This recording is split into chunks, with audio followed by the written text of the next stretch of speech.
Nitong Lunes, binalikan natin ang mga hakbang ng administrasyon ni Pangulong Ferdinand R. Marcos Jr. para mapaigting ang serbisyo sa kalusugan at transportasyon ng mga Pilipino. Ngayon naman, himayin din natin ang mga reformang nakatulong para maibsan ang kagutuman sa bansa at mapagyabong ang kaalaman ni Juan. Si Grace Pardilla sa detalye. Sa pag-usbong ng ekonomiya, tinitiyak ni Pangulong Ferdinand R. Marcos Jr. na walang maiiwang Pilipino. Sa katunayan, inilunsad ng presidente ang benteng bigas meron na. Sa halagang 20 pesos kada kilo, abot kaya na ng pinakamahirap na pamilya ang dekalidad na bigas. Kung hindi dahil sa kanya, wala kaming mabibili na mumurahin na bigas.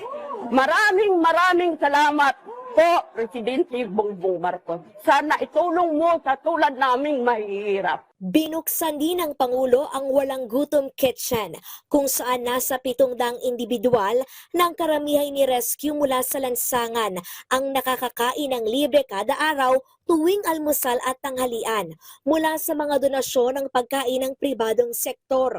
Nagpasalamat ako nga natuntunan ko tong Walang Gutom ng Gutom Kitchen.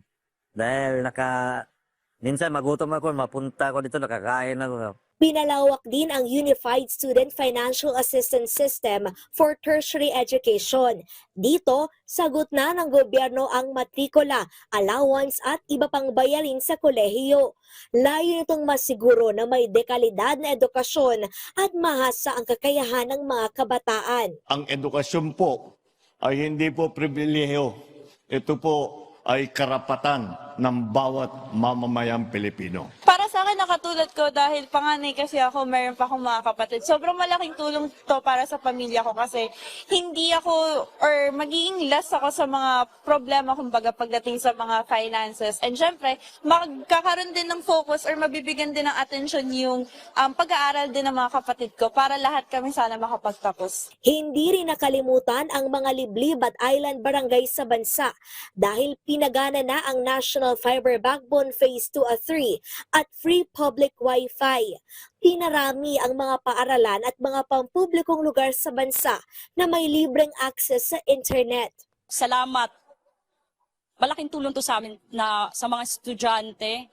Itong proyekto mo, sana mas marami pa ang magawa. Kahit nga yung mga nasa malalayo, yung mga nasa isla na hindi madaling puntahan, ay magkakaroon pa rin ng internet upang makatulong sa kanilang trabaho, upang tumulong sa kanilang pamumuhay. Hassle-free na ang pagkuha ng government services sa tulong ng Bagong Pilipinas, eGov.ph Serbisyo Hub at eGov.ph Super App.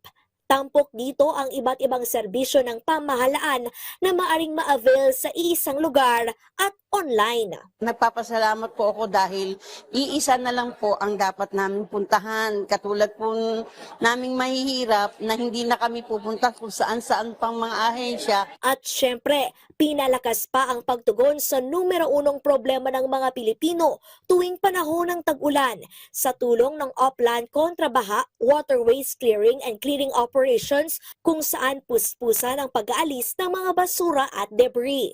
This is a long-term solution, and it is something that has been proposed for a very long time, but somehow has never been implemented, and we are doing that now. Grace Pardilla para sa Pambansang TV sa Bagong Pilipinas.